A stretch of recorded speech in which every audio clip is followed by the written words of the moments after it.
Introduction is hard. No, it's supposed to be hard. And you know what? This isn't an introduction if it doesn't have a strong statement and at least some fact that caught your interest. Hello Internet and welcome to my closet where the audio is nice. I have two clothes in line and a flashlight on my side. And like the other Gen Z tropes, I'm sitting in a random place imaginable doing essays. You might be currently thinking why I'm doing this just to make my audio clear and why I have a spotlight on me. That's exactly what I'm gonna talk about. It's what you see, what you hear, what you feel, and probably soon enough, it'll progress much more. We're gonna say the other senses. It's the things I've learned from Introduction of Multimedia Studies. Wait, it's not boring if you're interested in being creative. So don't click out yet. No. I mean, everyone should be interested in being creative, especially at this time now. Everything seems to be using multiple AI things. And where did they get those data? It's from creative people. That's right. I'm not saying you should be creative to sell your works, but there's a lot of joy in learning about it. You know, media doesn't encompass the artists or filmmakers only, but probably your future job might also be included. Like, if you're a teacher, you needed some image, video, or maybe make a big book for the ease of teaching. Or if you're still studying, you keep seeing text with different colors, fonts, and of course the video editing things. It gives us a way to communicate something to other people. Might be a message of revolution or just give up a simple shivers to Reddit. Or possibly even Wattpad. These varieties of text, audios, videos, animations, and graphics are called modalities.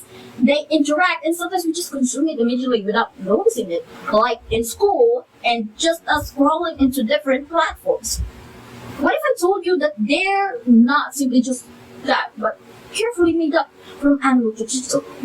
They were transported from the ones that you draw or create manually to now existing parallel to each other as digital things. Like how Thomas Edison's pen to now a playable MP3 that we download to listen when we're offline, or some other formats that have different qualities, or like how real-life images were translated into binary that have their own code of color and then pixel, and that makes a whole picture. If you watch analog horrors on YouTube, some of those might be present when you're listening to create a terrifying noise, or you want to create something believable, loud noises that are bass boosted. Other thing to add is that its existence in multiple fandoms. Multimedia taught me that those animations are part of it, and they're to illustrate movements, abstract attention, sometimes be better than real moving images through abstract and representation of common objects. An example of which are those animes with supposedly graphic scenes that are represented in a more abstract way, not to avoid the topic of it,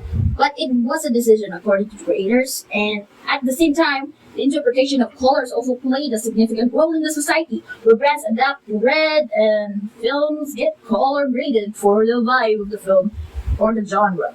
But knowing that, I think I also have to address that multimedia, since it carries something, it does have downsides, like what I've said. For example, the technical imperfection from compressions, the internet bandwidth, and even the corrupted files that might be happening. It cannot be avoided. For example, right now, I am here doing a video blog. The difficulties such as noise or even the corruption file might happen.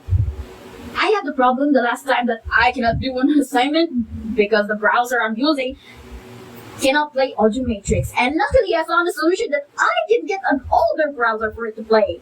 Another thing was making essays assisted. You have to either be concise or to explicate everything just to prove the point, but in the end, I just put what I learned and what I know from the readings and the difficulty of bandwidth in addressing modules, and sometimes with just positive concise that I've learned something. So, is learning multimedia, even if it's just introduction, hard? Yes and no. It's just how we deal with things, and as people, it is necessary to learn and teach ourselves that as human beings, we have all the potential to exceed our own expectations in whatever we do, and we can create something out of nothing, and it's not just a hoax, but the truth. Till next time!